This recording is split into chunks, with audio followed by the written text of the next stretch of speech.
we had a farm outside of Gettysburg, and I had a few parties down there, usually around 4th of July. I always had a band there. 2004 we moved up here, and we bought a fixer-upper. It's still in progress. And I had a lot of people hounding me about having another party. So in 2011, I was like, well, I'm going to have a party. Now, this was not Homegrown Fest. It was the party that I was going to have, and it was the last party ever. And I had Robbie Knoll come and play. Guys I grew up with them, just great band. And I remember the next day, I had done it. It was over. No more parties ever. The following spring, Robbie Knoll was playing up at Holly Inn. We went up to listen to him. It was a rare night home for me. And when I was up there, they took a break and they surrounded Beth and I, and they were like, "Hey, when's the next party?" And I was like, "Oh no, there won't be any more parties." And Noel Slayball, he's like, "Oh man," he says, "we're going to have another one. We're going to bring other bands with us. And it's going to be a place for the original artist." And I was like, "Man, a festival with the original artist, that's great, but not here." But we drove home looking at each other going, and that's how Homegrown Fest was born. And you know, and it was to give the original artists, the singer-songwriters, the original bands, their day, to, you know, that was their festival. There wasn't cover music, there wasn't anything in the mix. It was just their day.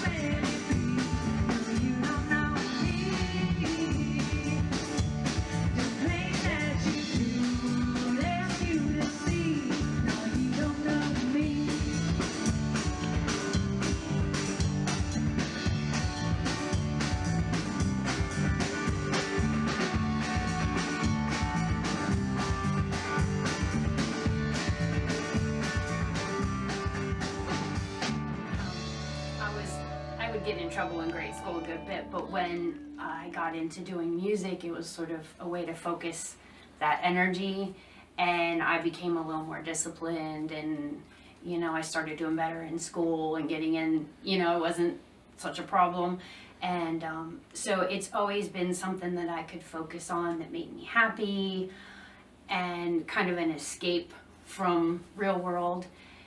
And so I've always been a music lover. And then when we started doing the party, we had kind of really just discovered original music ourselves. Put me somewhere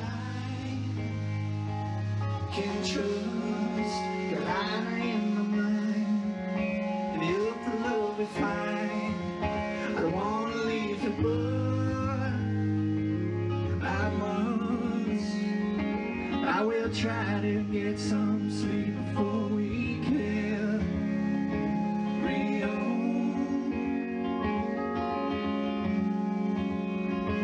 Thoughts of you kept spinning around inside my head till dawn.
is invisible, lights up a million stars, like falling sparks against that violet dark. Violet dark. Violet dark.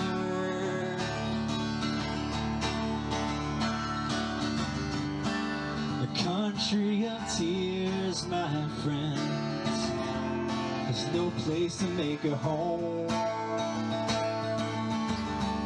You hitch a ride with the wild birds, with the questions you never could let go.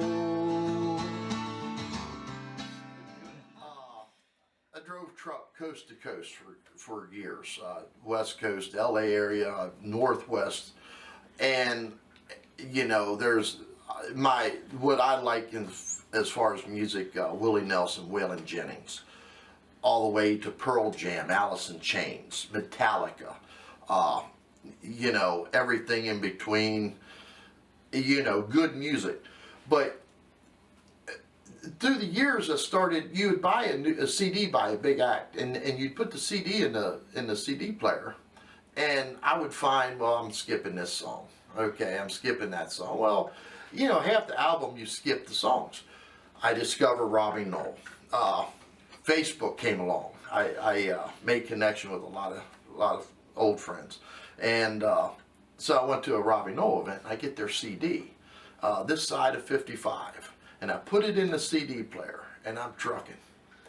I didn't skip anything on that, and I have found most, if not all, of the original artists, when I, you know, our local artists, I get their CD, you listen to the whole thing. There wasn't a song thrown together to fill out an album. Every song comes from the heart, which has grown me into a huge fan of original music. And, you know, Homegrown Fest is that opportunity to give back to the artists that, you know, they move us.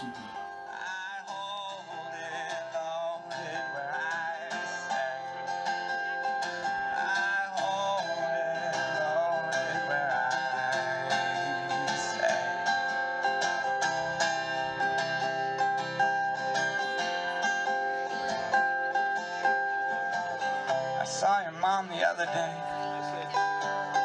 I can tell you now her smiling never did fade. Sometimes you got things to say, but no words to use. Thank you. For me, the first one that really impacted me was Rusty Bell. There was a local festival and they had played there.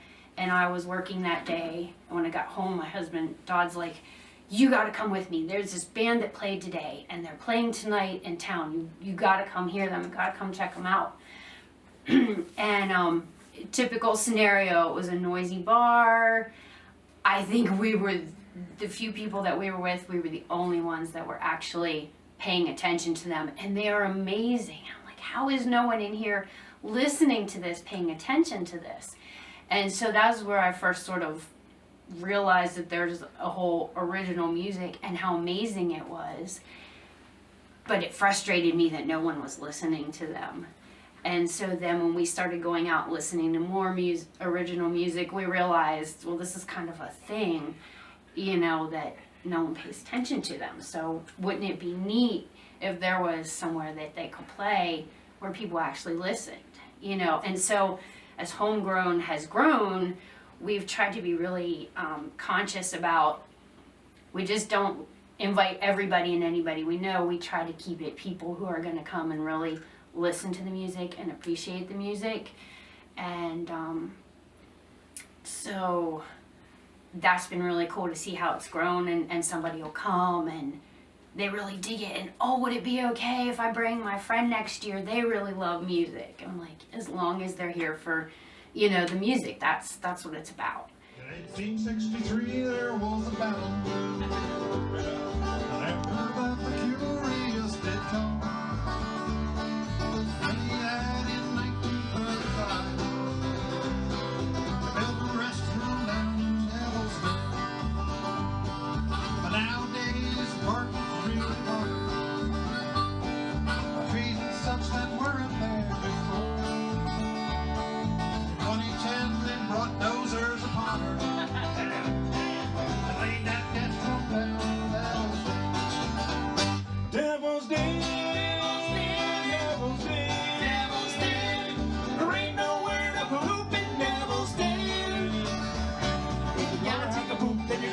snoop and find a place to leave some loose. There ain't nowhere to poop in Devil's Den.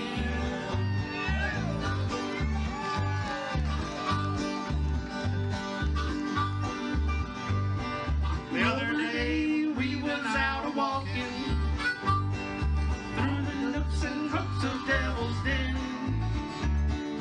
When we went out looking for a restroom, we found there is no hope in Devil's Den. Devil's Den, Devil's Den, Devil's Den, Devil's Den. There ain't nowhere to poop in Devil's Den. If you're gonna take a poop, then you're gonna have to snoop and find a place to leave some loose. There ain't nowhere to poop in Devil's Den. Rock-a-bye, the life it brings. Rock-a-bye, rock-a-bye, rock-a-bye, the life it brings.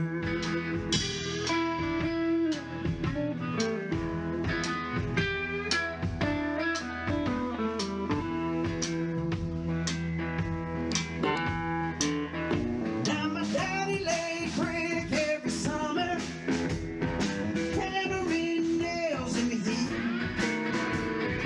Pioneers, they earned through skill and sweat, with 2 jobs, overtime, and an honest day's beat. I said, working hands to work, working hands to bleed, working hands, they work all day, they got miles to feed. Working hands to work, working hands to lead, working hands, they work all day, 'cause they got mouths to feed.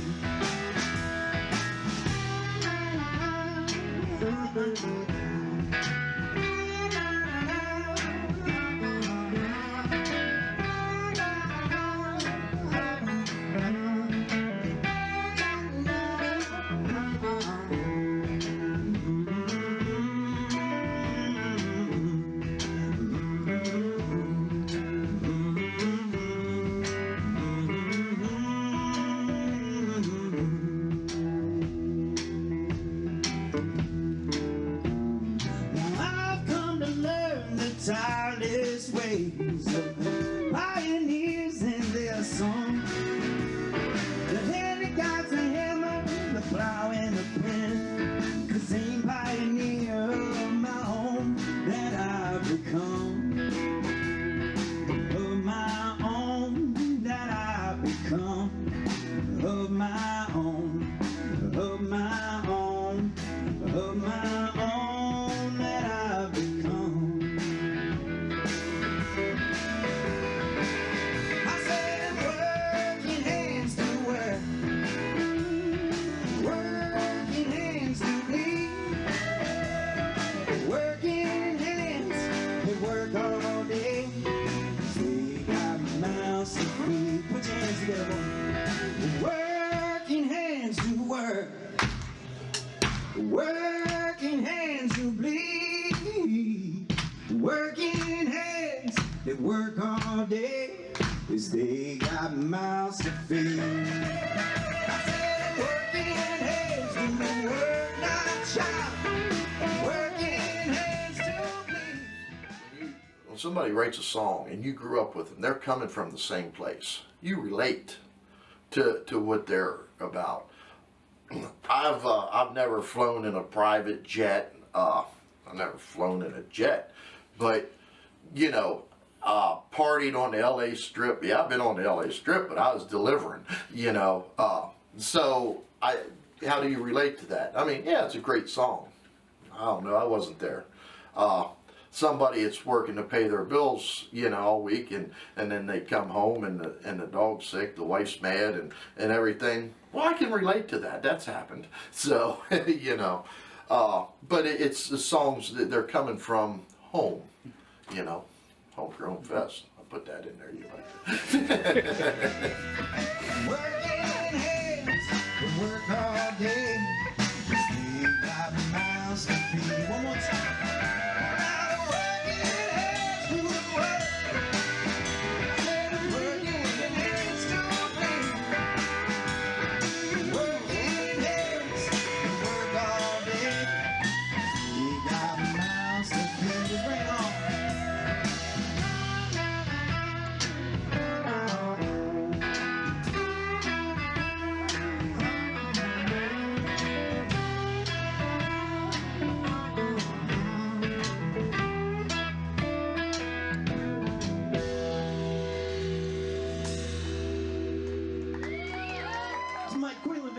sorry.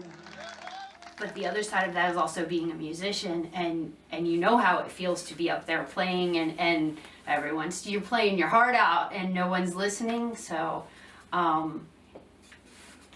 really feel like it's a way to give back to the musicians as well, you know. It's fun. I get to see bands I don't normally see, you know, or people that I don't get a chance to get to see. So it's fun. It's a fun community. It really is. Everybody comes together, supporting everybody. It's great.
We have met close friends at Homegrown Fest in our backyard that we didn't know before, and a lot of them help us put it on today.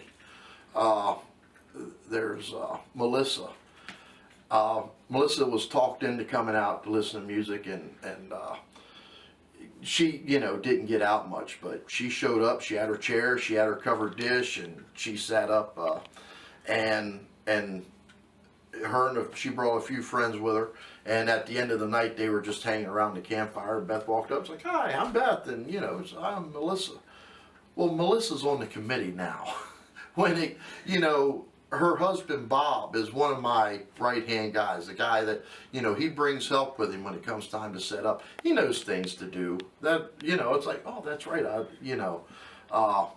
and it's for the love of music. She discovered it like I did, and a lot of the artists that have played here, you know, people like her have discovered these artists. Well, they follow them, you know, if they're playing at a winery, they're there. And yes, there's kind of our role is, if you come to Homegrown Fest and you get it and you're here for the music and you have a friend that would totally get it, totally dig it, would be here for the music, bring them with you the next time. You know, and that's how we build up the audience that, you know, I can go on about the artists that play here. We have the audience too. I would have to say just the amount of people that come and actually come to listen to the music, not just a social gathering. You know, they actually come to see bands, to see, you know, yeah, I mean, friends get together and sit together, but they're there listening. You know, and then you'll get people that get up there and dance, which is great, you know.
everybody's passionate about it. That's what he looks when he watches bands or look. He also, it's not always about what they're playing, but how passionate they're playing to that song that makes it. So, you know, if you're putting your heart and soul in it every time, day after day, well, that's going to show. And he's going to recognize that. And he's going to go up and say, have you ever heard Homegrown? You know, and next thing you know, they're playing next year. So I don't know if I could say that there's a specific homegrown or a specific moment at one. I would say that every year there's always a moment where the party's rolling, the backyard's really filled up nice, there's always somebody great on stage, and it's usually when I'm by myself and I'll be walking across the yard or coming out the back door, and it'll just sort of stop me in my tracks, and I'll be like, all these people are here, they're listening to the music, the musicians are having a great time, and it stops me in my tracks, and it's just like, I don't even know how this happens sometimes, but it just happens, and it's magical. And it's just amazing that we are so blessed to know this many people, and they're not really coming to see us, and I don't feel like they're coming to see us. That day, I always feel like everyone says, thank you for letting us, inviting us to your home. I'm like, it's not our home that weekend. It never feels like it's our home. It feels like it belongs to the Homegrown family. And so that always gets me.